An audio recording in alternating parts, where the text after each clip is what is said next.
Alright, let's be honest, we've all doom-scrolled past enough political headlines to last a lifetime. But today, we're diving headfirst into the political abyss to examine the myriad of reasons why Donald J. Trump shouldn't be president. Buckle up, because we're about to unpack more baggage than a Kardashian on a transatlantic flight. From his eyebrow-raising comments, and let's be real, when are they not eyebrow-raising? To his approach to global pandemics that seem to involve mostly ignoring them, we're going deep. In today's video, we're diving into the reasons why Donald Trump shouldn't be president. From controversial statements to his handling of the COVID-19 pandemic, we'll cover it all. Let's get started. Now I know what you're thinking, the man of geography, where do we even begin? And it's a fair question. Trying to chronicle every head-scratching, offensive, or downright baffling statement Trump has made is like trying to count grains of sand on a beach after a hurricane. It's a fool's errand. But for the sake of this video and our collective sanity, let's focus on a few greatest hits, shall we? Who could forget the Access Hollywood tape? You know, the one where he bragged about grabbing women. Well, you know, it was a real banner moment for feminism and a stunning endorsement of locker room talk. And who needs thoughtful policy discussions when you can just throw around insults like confetti at a parade? Crooked Hillary, Lion Ted, Little Marco. The man had nicknames for everyone, and they were all just as creative and mature as a schoolyard bully. And let's not forget his love affair with Twitter, the digital platform where nuance went to die. Remember when he picked a fight with the Prime Minister of Denmark on Twitter? Or when he threatened North Korea with fire and fury? It was like watching a toddler play with a loaded weapon, except the toddler had access to nuclear codes, but hey, it wasn't all bad. He also gave us some truly poetic turns of phrase like kofefe and hamburgers. Who needs a dictionary when you can just invent your own words? But in all seriousness, folks, words have power. They shape our thoughts, our beliefs, and our actions. And when the most powerful man in the world uses his words to divide, to demean, and to incite violence, it has real-world consequences. 2020, the year the world stood still and we all became intimately familiar with the phrase social distancing. It was a time of uncertainty, fear, and a whole lot of hand sanitizer.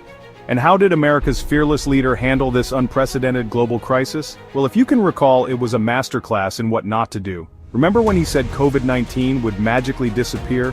Like a miracle, it will go away. Spoiler alert, it didn't. In fact, it kind of felt like he was taking advice from a magic 8-ball instead of, actual scientists and medical experts. Then there was the whole injecting disinfectant debacle. I refuse to believe that even needs further explanation. The man literally suggested people inject themselves with bleach. Bleach, the stuff you use to clean your toilet. I'm starting to think he got his medical degree from the same place he got his business degree, Trump University. And who could forget the mask wars? Remember when wearing a piece of cloth on your face became a political statement? It was like the country collectively lost its mind.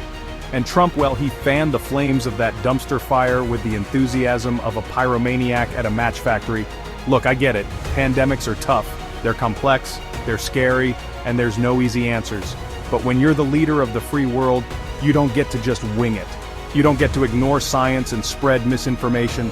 You don't get to prioritize your ego over the health and well-being of your citizens. For a guy who spends so much time at golf courses, you'd think Trump would have a bit more respect for the environment.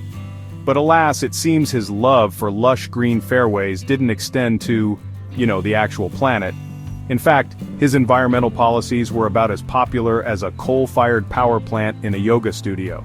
Let's start with the Paris Agreement, shall we? That landmark agreement signed by nearly 200 countries to combat climate change? Yeah, Trump pulled the US out of that faster than you can say global warming. Why bother working with the rest of the world to address an existential threat when you can just pretend it doesn't exist, right? And speaking of pretending things don't exist, let's talk about climate change denial. Trump and his administration spent years downplaying the science, dismissing the warnings of experts, and basically acting like climate change was a hoax invented by the Chinese. Which, spoiler alert, it's not. It's real, it's happening now, and it's going to have devastating consequences for generations to come. But, hey, at least he rolled back a bunch of environmental regulations, right? Because who needs clean air and water when you can have deregulation? It's a classic case of short-term gain for a select few at the expense of long-term pain for everyone else. Chapter 4, Impeachment, twice is not nice, it's historic. Well folks, we've reached a milestone in this jaunt through the Trump presidency, impeachment. And not just once, but twice. That's right, Donald J. Trump, the man who claimed he could shoot someone on Fifth Avenue and not lose any voters, achieved the dubious distinction of being impeached by the House of Representatives twice. It's like winning a really terrible prize. The first impeachment, if you can cast your mind back to those halcyon days of 2019, stemmed from Trump's attempts to pressure Ukraine into investigating his political rival, Joe Biden. You know, classic abuse of power stuff. The second impeachment, which went down in the aftermath of the January 6th insurrection, was for inciting an insurrection. Because nothing says peaceful transfer of power like a mob of your supporters storming the Capitol building. Now, I know what you're thinking. The man of geography, if he was impeached twice, why is he not in jail? And it's a fair question. The answer, my friends, lies in the Senate. You see, in the US system, impeachment is a two-step process. The House impeaches, and then the Senate holds a trial to decide whether to remove the president from office. And in both cases, the Republican-controlled Senate voted to acquit Trump. So, while Trump might not have been removed from office, he did manage to etch his name in the history books as the only US president to be impeached twice. Which, you know, is something. Chapter 5. Immigration, building walls, not bridges. Immigration. It's a complex issue with no easy answers. Unless, of course, you're Donald Trump, in which case the answer is simple. Build a wall. A big, beautiful wall, and make Mexico pay for it. From the moment he descended that golden escalator and declared his candidacy, Trump made immigration a cornerstone of his campaign. He painted a picture of a country under siege, overrun by criminals and rapists coming across the border, and he promised to fix it, with a wall.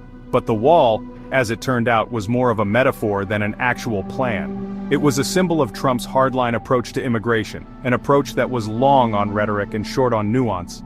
He implemented a zero-tolerance policy that led to the separation of thousands of families at the border, a move that was widely condemned as cruel and inhumane. He imposed a travel ban on citizens from several Muslim-majority countries, a move that was widely seen as discriminatory and Islamophobic.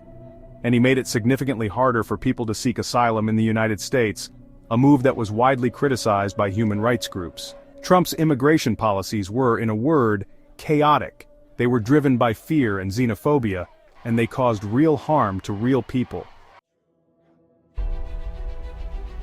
Chapter 6. Allegations of racism, just a series of misunderstandings. Now let's talk about a topic that makes everyone uncomfortable: race, specifically the numerous allegations of racism that have been leveled against Donald Trump. Because if there's one thing Trump is good at, it's sparking controversy. And when it comes to race, he's like a walking, talking tinderbox. Remember when he called Mexicans rapists and criminals?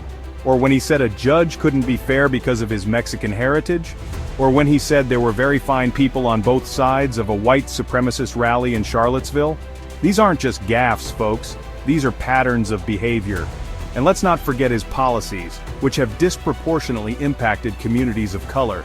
The Muslim ban, the border wall, the attacks on affirmative action, these are all policies that have had a real and negative impact on people of color. Now, I know what some of you are thinking. The man of geography, you're being too sensitive. You're just trying to score political points. And to that I say, fine, call it what you want. But you can't ignore the fact that Trump has a long and documented history of making racist remarks and supporting racist policies. Chapter 7. The media, enemy of the people. More like enemy of Trump. And finally, we come to the media. Or, as Trump likes to call them, the enemy of the people. Because nothing says I respect the First Amendment like demonizing the press. From day one, Trump has had an adversarial relationship with the media.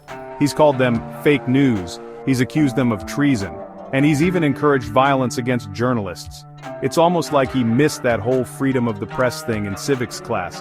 And why does he hate the media so much? Well, it's probably because they have this annoying habit of reporting on things he says and does. And when you're someone who lies as often as Trump does, that can be a bit of a problem. But Trump's attacks on the media aren't just about him, they're part of a larger pattern of authoritarian behavior. He's trying to undermine trust in institutions, to sow discord and division, and to create an environment where his word is the only one that matters, and that's a dangerous game to play. So yeah, maybe not a second term, so there you have it. Just a small sampling of the many, many reasons why Donald Trump shouldn't be president. We've covered his controversial statements, his mishandling of the COVID-19 pandemic, his disastrous environmental policies, his 2 impeachments, his cruel immigration policies, the numerous allegations of racism against him, and his relentless attacks on the media. And that's not even getting into his tax returns, his business dealings, or his relationship with Russia. It's been a wild ride, folks. But as they say, all good things must come to an end. And in the case of the Trump presidency, that end couldn't come soon enough. Those are just some of the reasons why many believe Donald Trump shouldn't be president. What do you think? Let us know in the comments below, and don't forget to like and subscribe for more content.